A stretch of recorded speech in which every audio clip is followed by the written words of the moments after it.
we take things for granted, don't we? We know about our native land and how it works when people die, but it's truly a different experience, and it was a different experience for me when I had to go through all this. So.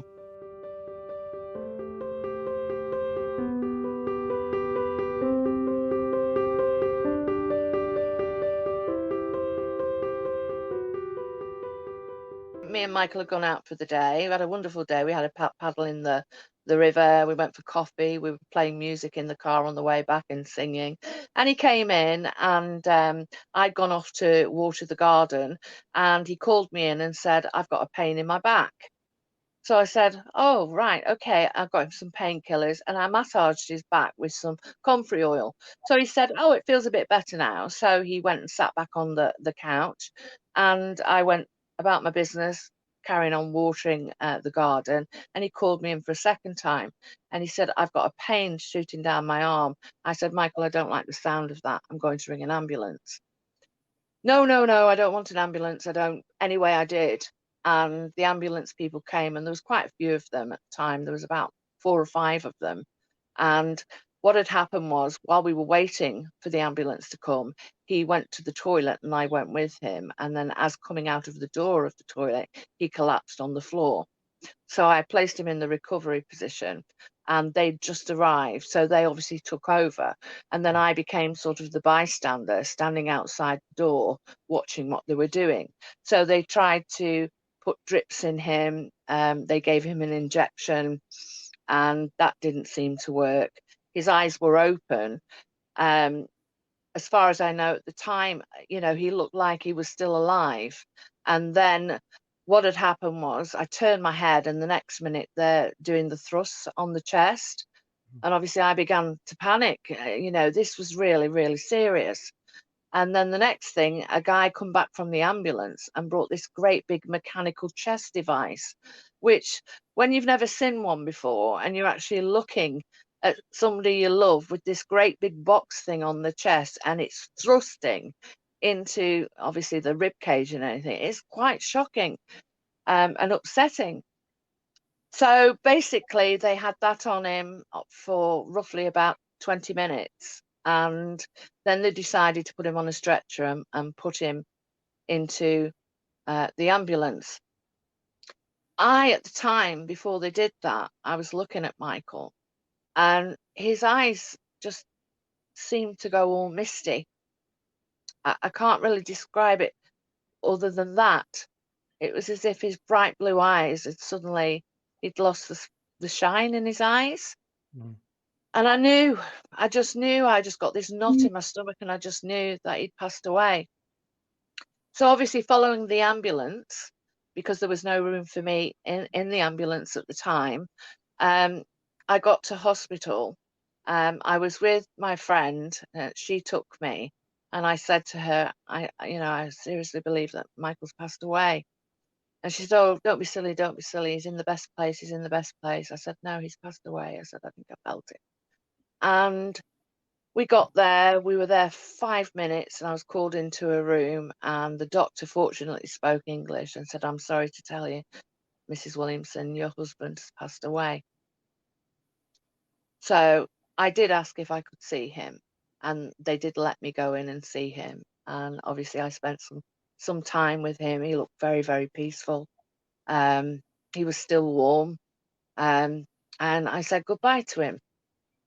So you get back to where you live, and you're on your own. It's like, is this really happening? If I pinch myself, is this just a dream? But it wasn't a dream. It was a reality, and it was a shockful reality. Yeah, absolutely. I totally understand that. And then of course you're in the process that you described before of having to take care of the funeral arrangements, and you're also, as it turns out, when we spoke previously, it would appear that the authorities and the police have to rule out any foul play as well, which took you into another process. Yeah. Well, if I can explain, normally, they give you a little bit more time in England to prepare for a funeral. Obviously, the autopsy has to be done. and then they give you the okay to prepare the funeral. So obviously this autopsy was done really quickly with Michael.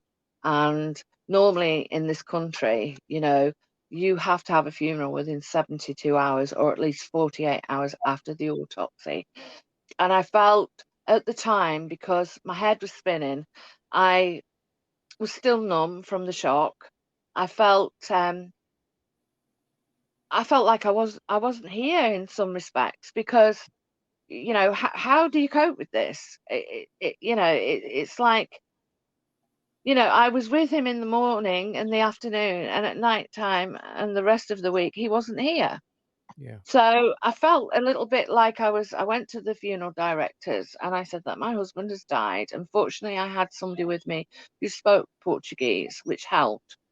But you don't always have that. So the Mm. communication was basically through email with them, because then they could translate my emails of my wishes. But when I first went, the first appointment I had, I think they got the assumption I'd choose the coffin, do the flowers, and do all this there and then when I just arrived, sort of 2 days after he died.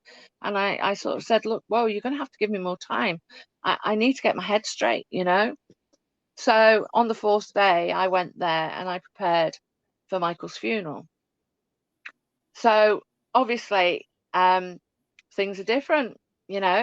So I Yeah. decided that I wanted him to be in the Chapel of Rest overnight.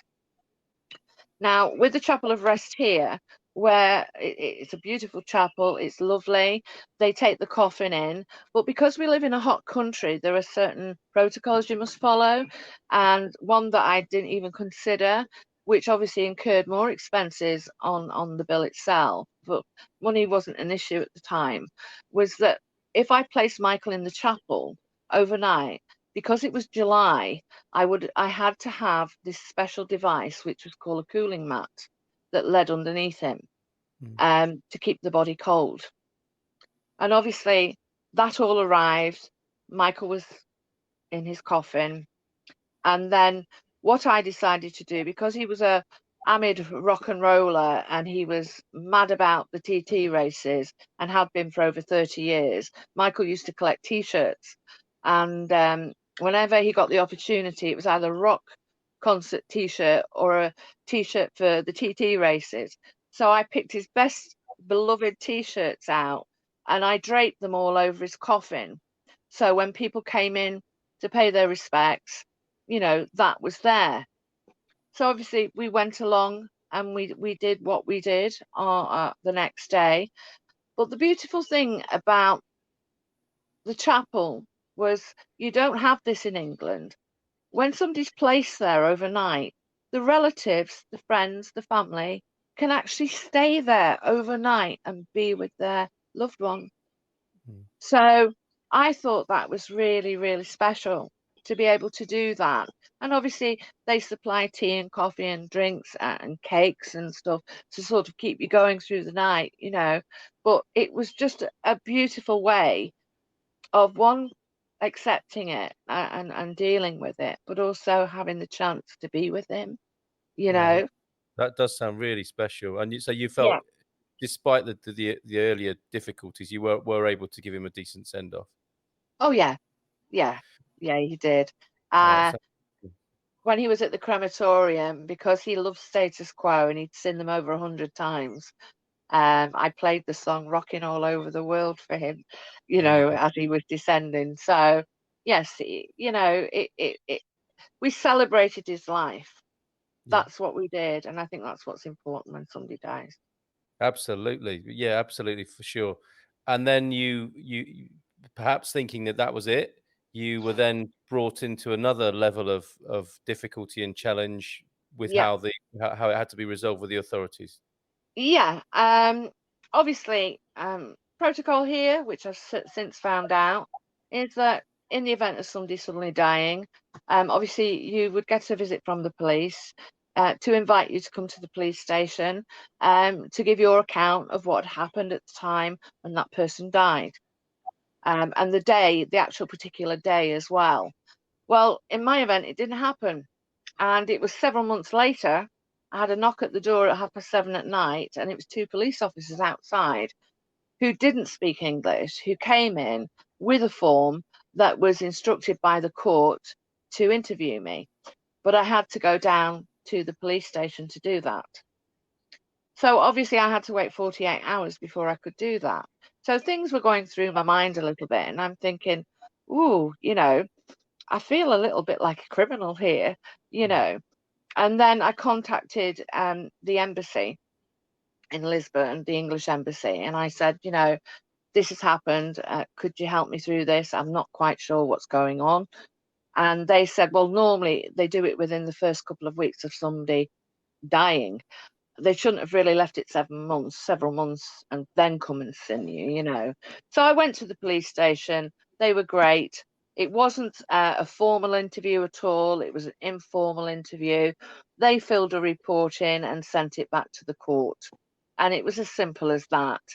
But in the meantime, when it was happening, it was quite nerve-wracking, I bet. Of But course. they Of course. do that in Yeah. any event to rule out murder, Yeah. foul play, in order to put that with the findings of the second autopsy that Michael had to have. Now, obviously, Michael was laid to rest in the July, and the tissue sample and the bloods were sent to a hospital that specifically does this for a second autopsy. But there is only one in Portugal that does this particular test. And obviously, you've got to appreciate, if you don't know about these things, I was waiting, ringing them up saying, have you done it yet? Waiting.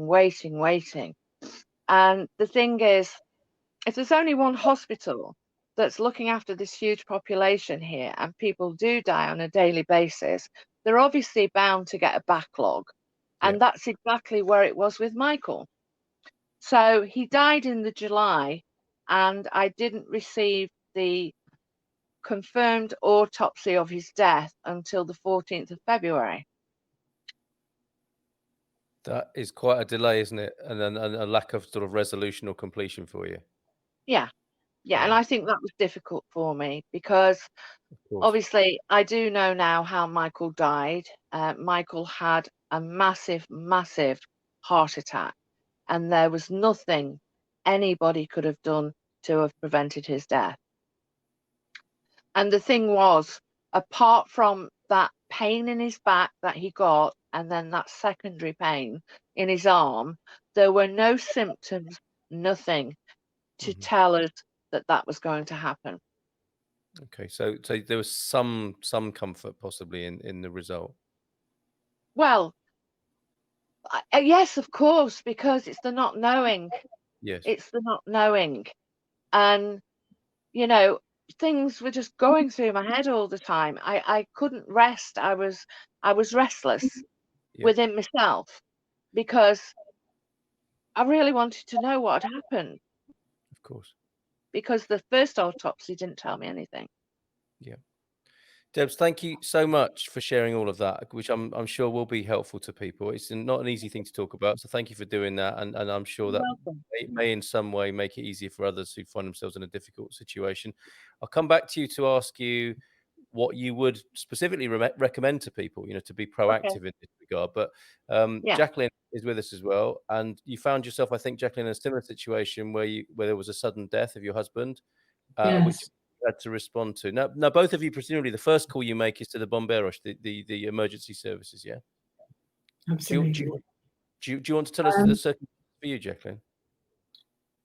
Well, yes, I mean, it was really horrific. Steve had nothing wrong with him at all. He didn't have pain or anything. We had actually gone to bed quite late for us, and I just suddenly he'd gone to sleep and I was still awake, and I suddenly heard him stop breathing. If you see what I mean. He just wasn't breathing, and I shook him, and he didn't respond, and as you know, I'm a disabled person, but somehow or other I managed to get out of the bed and get round to his side of the bed and straddle over him and try to do chest compression and mouth-to-mouth resuscitation at the same time as trying to get in touch with the ambulance. And I did finally get the ambulance, and they said they were on their way, but they took nearly 3 hours to get here. And so in the meantime, this was about 2 o'clock in the morning, I think, or maybe 1, but it was about 3 o'clock before. And like Debbie mentioned, I knew really that he was dead. And then, because I'm a Christian, I tried to command him to come back to life. And, you know, I've seen people raised from the dead, so I was doing all those things. And I'd managed to get hold of a young student of mine who somehow or other was awake at that time of night. I mean, providentially, she arrived here. And then she contacted a couple that we jointly knew, who one spoke English and Portuguese. There was an English-Portuguese combination in marriage. And they came because in the meantime the ambulance had arrived, and so had the police. And the ambulance people didn't do anything at all. They just said he was dead, you know, so, well, I think I knew that already, but they just confirmed that he was dead. So if somebody dies at home, you can't remove them from the house until the coroner gives you the okay. And they didn't, they had to wait till he woke up in the morning. So, and I don't know why the police were here, and I didn't work it out until much later from all the questions that they asked, because what had happened was he'd never seen a doctor in Portugal. So I didn't know that it was automatic that people rule out foul play, but obviously there's more likelihood of foul play if somebody's not had a doctor, so they couldn't have a doctor to say, you know, that he'd been ill or this might be a likely event. Somehow or other, the police decided to do their questioning there and then. And I think there were 3 of them, and they were all over 6 feet high and had guns. And it was really intimidating. And I just got totally and utterly confused as to why they were asking me questions about what he'd had to eat and who cooked it and how much money we had in, I mean, it was just how much money we had in the bank and whether we had joint accounts. And there was just this questioning which I could not even respond to. I just kept saying, really stupid. And then they said that they had to wait, and I wasn't allowed to leave the house as if I was going to, and that they had to stay. I had to stay in their presence until the coroner arrived, which wouldn't be until 10 o'clock in the morning. So I sort of was under arrest. And then the awful thing too, which is really unexpected for me, was the fact that they don't take somebody in an ambulance, although an ambulance had arrived here. If they died, they take them out in a coffin. So all of that happened. This little pint-sized girl that had been a student of mine, she stood up to these policemen like sort of, she was down here, and I mean that this is part, you'd have to look back and make a comedy of some of these things, otherwise you couldn't live with them. And you know, she just stood her ground and said, I will stand guard over her, you go and sit in the car. And she did. And so she and the other couple stayed there. And then this other couple actually started arguing about something or other, and I just went into a sort of, I think I just switched out. For days. Um, You just could understand that, Jacqueline. You know, I thought I wouldn't hear a story as terrible in a way as Deb's story, and you've not told me this before. I got chills hearing you speak of this, and now we have this twist as well of these of how I guess people handle shock differently, don't they? But what a terrible situation for you to find yourself in. And I just did not know what to do or what was expected of me or how to do anything. And I couldn't really find anybody to help me.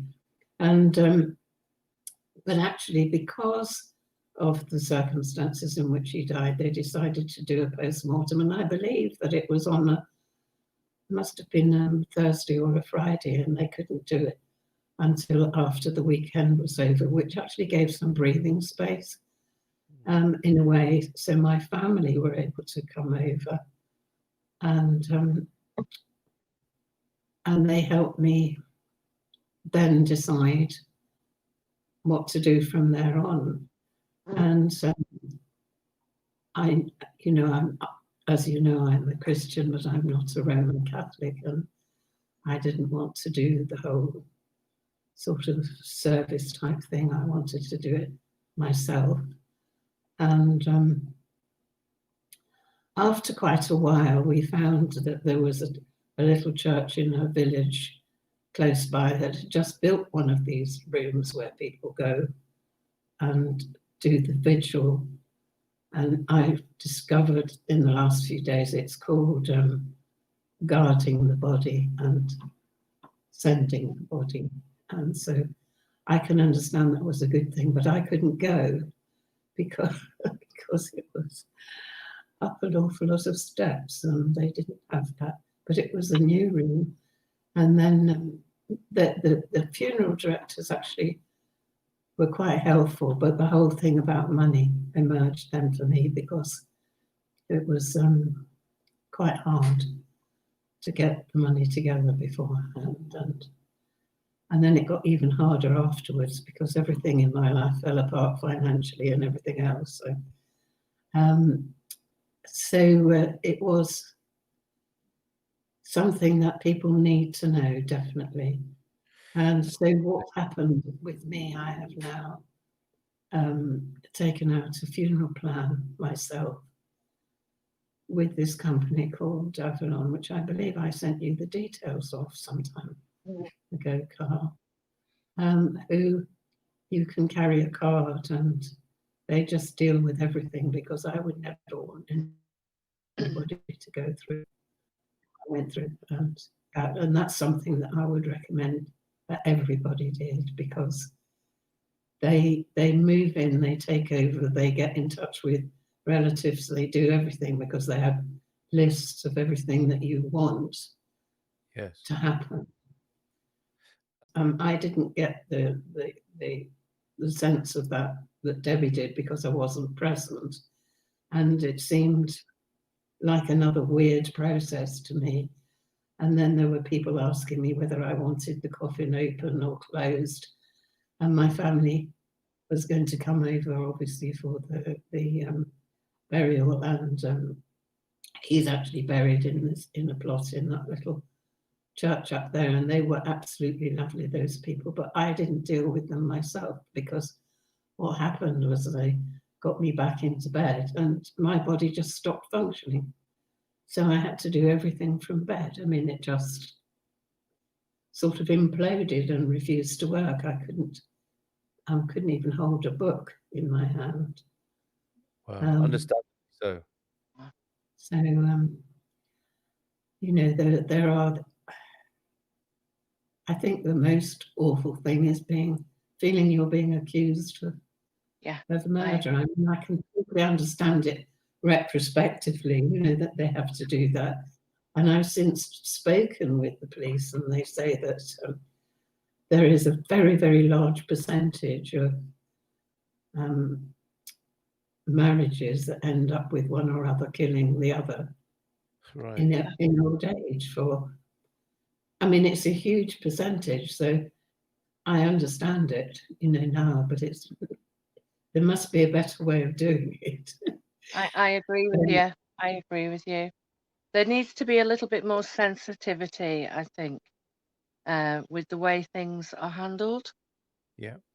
Or at least they need to give you time to have somebody to translate that's, going to be there for you. Yes. You need an advocate really for you. And it sounds though there are two parts to that. I mean, there is a system which I completely agree with you could do with being a lot more sensitive. And then until that happens, there is awareness and people being prepared for that eventuality. Because you're not expecting that, are you? But if the stories you're telling can inform people so such that they know that they're a suspect in a way until ruled out. If you anticipate that will I imagine that would stop it being as much of a shock. Well, maybe, yes. Yeah, I hope so. I don't know that we're all different in how we react to things, and Yes. and I'm very blessed to have a strong faith. So I knew that. I knew Steve had left, and I knew where he was, and that was very comforting for me. But I was not expecting the physical reaction in my own body, Yeah. which I understand. From treating other people and listening to other people, I went into a sort of state of fear, and that's it. Apart from the grief, I obviously had really strong fear on top, which just switched me out. Yes. And it was a long time before I was actually even able to get out of bed.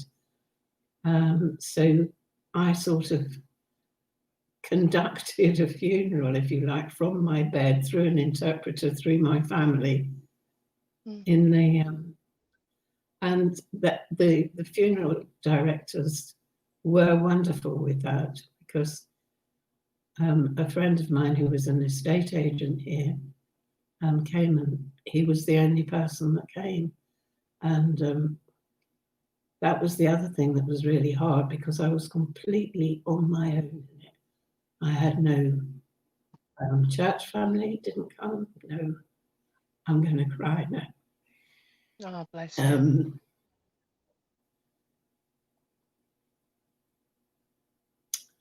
I know that very feeling. lonely. I know that feeling, Jacqueline. But you're a strong lady. You're a strong lady, and you've seen the light. You've got through this. Yeah, I know, and it's been amazing, really. And but it's it was a very lonely place at that time. I want to do this is, you can't really understand other people's grief or the depth of their other things that are going on. But I do want people to be warned and to, have something in place that would really help, because I just could not bear the thought of my family going through what I went through. Yeah. It was awful. Yeah. And, it's worth any amount of money or whatever it is you have to pay. But that company is really good. They think, if you set on a plan, they never add to the price, even though it may go up annually for other people to join. They don't add to it, and they are absolutely lovely, and they do everything. They do absolutely everything. Yeah, I think that's the best thing. Yeah, thank you for telling us, what you've told us, and sorry it was upsetting for you. No, it's not really. Those things, you don't get over them, Carl. You just learn to live alongside them. Yeah, I'm sure Debbie's the same. You can't get over somebody dying. It's not like the measles or something like that. Excuse me. No, it's like, and you don't want to, do you? Indeed. Well, you want to continue life and to be alive and enjoy life, but you don't want to get over some person. Yeah. It's ridiculous. You just want to, and I got helped hugely like that, because every time I felt overwhelmed by grief, I just started to give thanks for the wonderful times that we had together and the life we had together, and it gradually took the pain and replaced it with beautiful memories. Yeah. So I recommend that for anybody too. It's just that's my little sideline. That's well, I think that's really important. I think that's really important. I mean, there are all sorts of messages here, aren't there, that are being shared in this program. But that's a truly beautiful and one, you know, in terms of, you know, I suppose immortalizing love and honoring and remembering people beautifully in that way, as well as the pragmatic and practical things that we've touched on as well. Yeah. And I don't know about you, Debbie, but people find it really hard to listen to what you and I have just said, and yet sometimes we need to keep talking until it's talked out of you. And I think it's be an embarrassment to people, you know, they sort of say, oh, there, you know, but they don't really want to know because it makes people face the fact that we are all immortal, you know. Yeah, I agree with you. But I do think, if I could make a couple of comments to you, Jacqueline, I do think that you are very brave today to come on and talk about this, as maybe I am. But I think in order to bring it into a reality, which it is for us, that will make people try and understand that you can have difficulties here. And it isn't just the language barrier.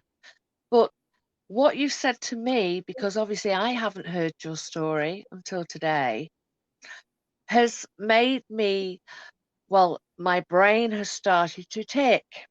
And I think that when I launch this group, which I do have a name for now, when I launch this group, not only will it support people and give people advice and support them when they're going through that difficulty as we did, but I also think too that we need to bring this to the government's attention.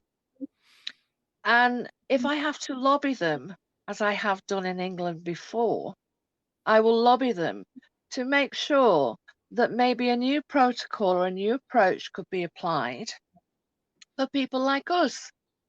Yeah. Because it's not only the grief, the shock, and everything else you've gone through by somebody dying, but it's also the fact that you feel like a criminal, you know, and you've done nothing wrong. So you've got enough to cope with, to be honest, with going through what you're going through at the time, without all of that. So I think if we can change this, you know, I can at least try, you know, even if I get, I'll try and get to speak to the president himself. And the way I do things is I love it when they shut doors because I find another way to get through to them, you know. But I think it's very, very important that this type of thing is talked about and also people share their experiences, because I must admit, having had this happen to me, since then I have heard of other horror stories of people who have genuinely lost people here, that they have gone through similar and also different things which raise an eyebrow.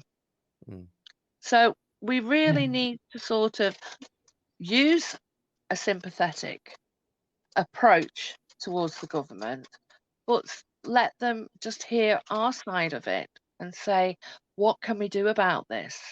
Can we change it slightly? You know, I mean, it's like I say, you can't, just because of a statistic being high, you can't tar everybody with the same brush, especially when they're going through a very, very emotional and turbulent time. Yeah, agreed. And this in so many ways leads us to further discussions we probably need to have and development of the ideas we've talked about here, because you know there are the practicalities, aren't there, for one thing, and a guide to people perhaps, you know, doing what they need to do, having the conversations, being prepared to take away some of the inevitable shock. But then you're right, there's the lobbying, there's this sort of cultural diplomatic side, isn't there, to inform the country we're in the best possible way, to say, look, this is what's happened. It's been pretty horrific. It's certainly, you know, that's not an over exaggeration, is it, of the No, situation you No. face, both of you, and that something could perhaps be done in the face of that. So let's move forward with that and see Yeah. what we can do. So as you say, Deb, if you can't get through the front door, you'll find a different way. Oh yeah. And we'll Very determined lady. But you see, the thing is, I've had experience of this before, being an ex-politician, so I know mainly how systems work with it, whatever culture they are, really. So I am a very, very determined lady, and as I say, if some good can come from all of this heartache and sorrow by helping other people transgress through the system with the protocols when somebody dies, and making sure that they've got support in place to help them step by step, that will ease them with the burden of having to deal with what they're going through. And in the event afterwards, if they want to talk, about how they were feeling, because unfortunately we have to box off our emotions when this is going on. We are in limbo. Yeah. So therefore, we have to deal with the practicalities, such as dealing with the police, dealing with the funeral, waiting for the autopsy. And, it's only months later do you actually feel like you're starting to feel human again. Yeah. So then you've got to deal with the grieving side, and you have to deal with that. And some people don't know how to deal with that. And all different emotions come out. One can feel very angry, one can feel totally numb inside, where they're not actually functioning on a day-to-day basis. I remember when Michael died, I didn't sleep I couldn't sleep in the bed that we had. I just couldn't go into the bedroom. I slept on a couch, but forgive me for saying that, I didn't really sleep on the couch. I was looking at a square box for the best part of 8 weeks without sleep. Yeah. I lost, probably within 3 months, 2 stone in weight.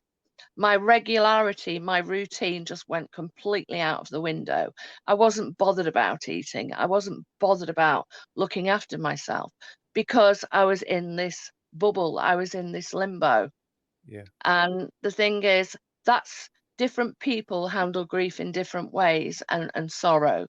So it's pretty normal for somebody to be like that when somebody dies that's close to you, especially your husband or your wife. And it's that aloneness that Jacqueline talks about. People were around me at the time where I needed to arrange the funeral, and they came to the funeral. But the problem I found afterwards is, after that, nobody came. Yeah. And yet See, I couldn't believe it, that people who knew what I was going through didn't sort of pop in and say, "Hi, I'm going to the shops. Do you need anything?" Or, "Are you okay? Can I do anything for you?" And when you've been through that for an amount of months on your own, it's a case of, well, it makes you highly independent after that, I bet. because you've had to cope with it on your own, Yes. And as I say, grief can last for 5 years, it could last for 10 years. Everybody's different, but it's good to talk to somebody who's actually experienced it. And I think that's why, may I say the name of the Of group course. that I'm setting Cool. up? Yes. Well, I'm going to call it Share and Care Portugal. Great.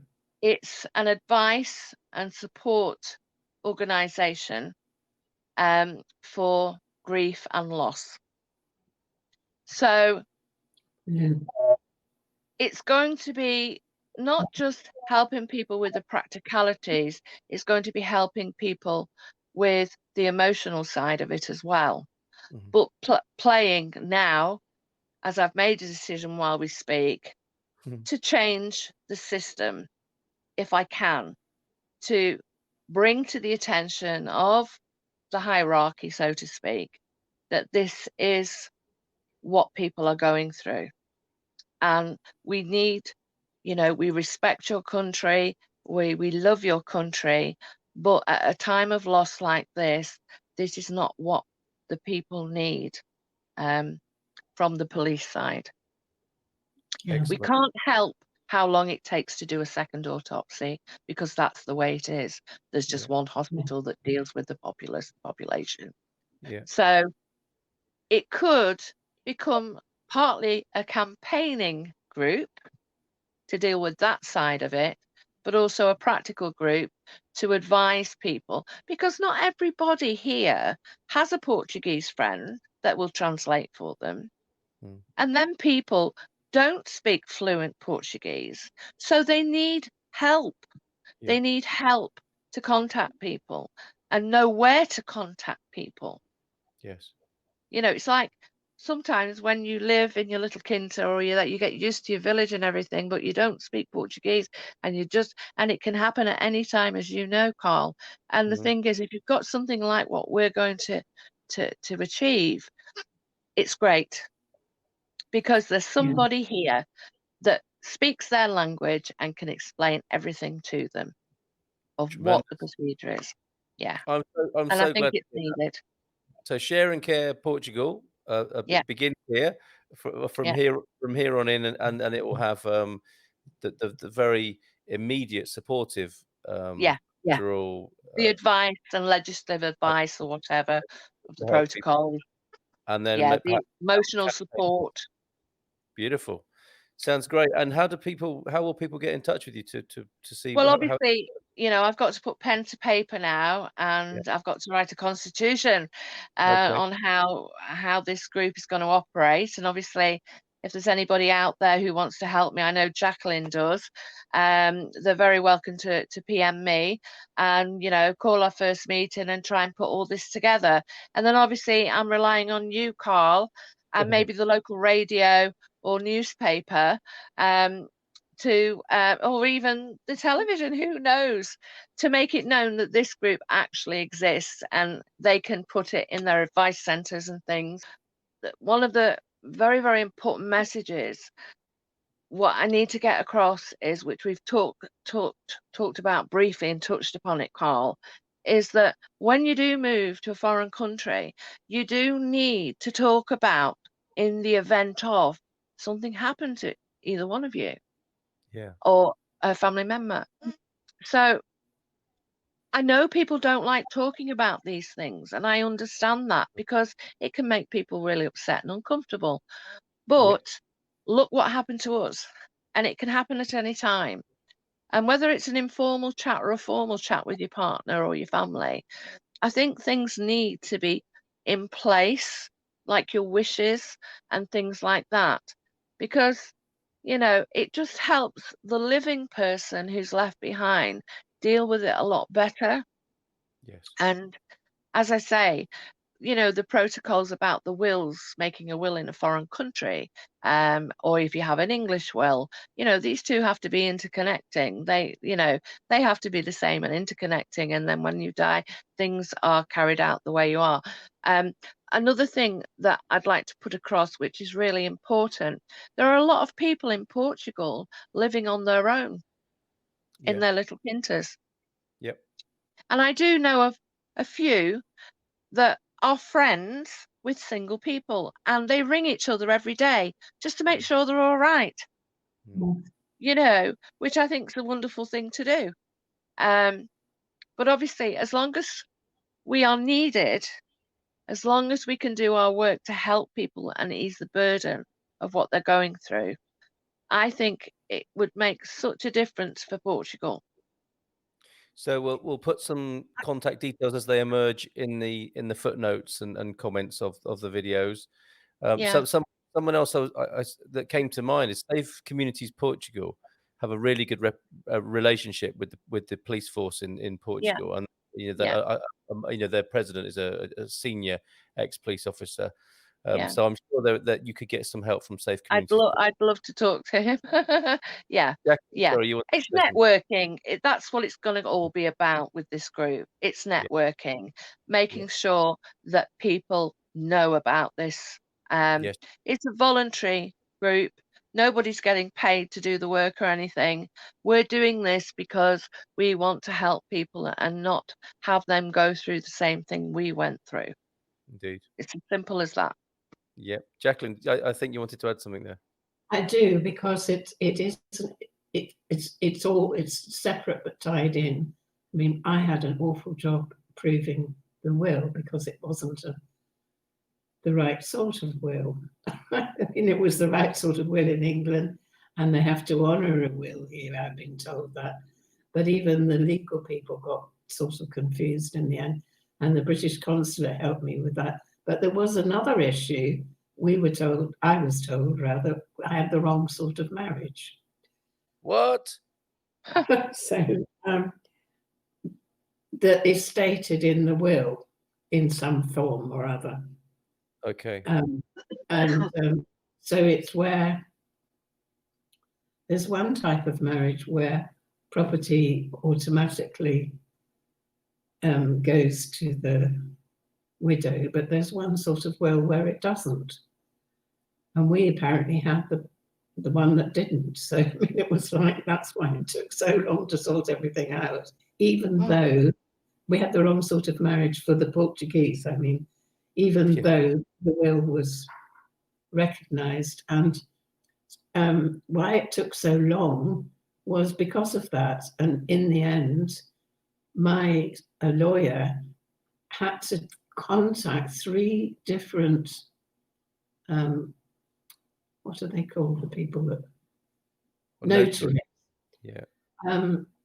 And sack 2 and get one that actually just got on and did it, because they just said they couldn't do it. And I got in touch with the British consulate at that time and spoke to an absolutely lovely lady there who said, of course they can do it. He's got to just tell your notary to take a little running jump and get on the system. So there's actually, there can be a huge knock-on